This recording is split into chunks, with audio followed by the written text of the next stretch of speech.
I'm going to bind this swatch off in purl. This is a stockinette swatch. This is the purl side. Here's the knit side. And just as you would normally purl, you've got yarn in the front. Going to purl these first 2 stitches.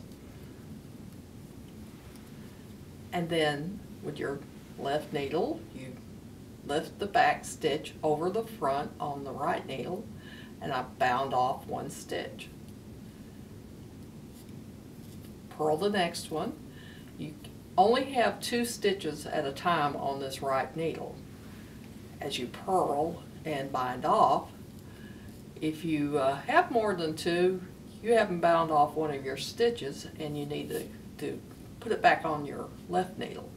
So I'm binding, purling, bind that off. I bound off 3 stitches. You count them as you bind them off. You don't count them when you actually purl them, because this is my 4th stitch that I have bound off. And I'll meet you back at the other end of this swatch to show you how you finish off. My 5th stitch, binding off in purl. I'm down to my last 2 stitches on this swatch, so I'm going to purl this last one, and then I'm going to lift. Might help if I drop this. I'm going to lift this one over the last one, and I've already cut my yarn, but you want to leave a long piece so that you can hide it. And I'm enlarged that loop with my needle,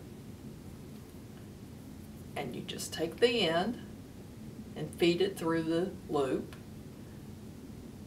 and pull on it until it tightens down. And that's how you bind off in purl.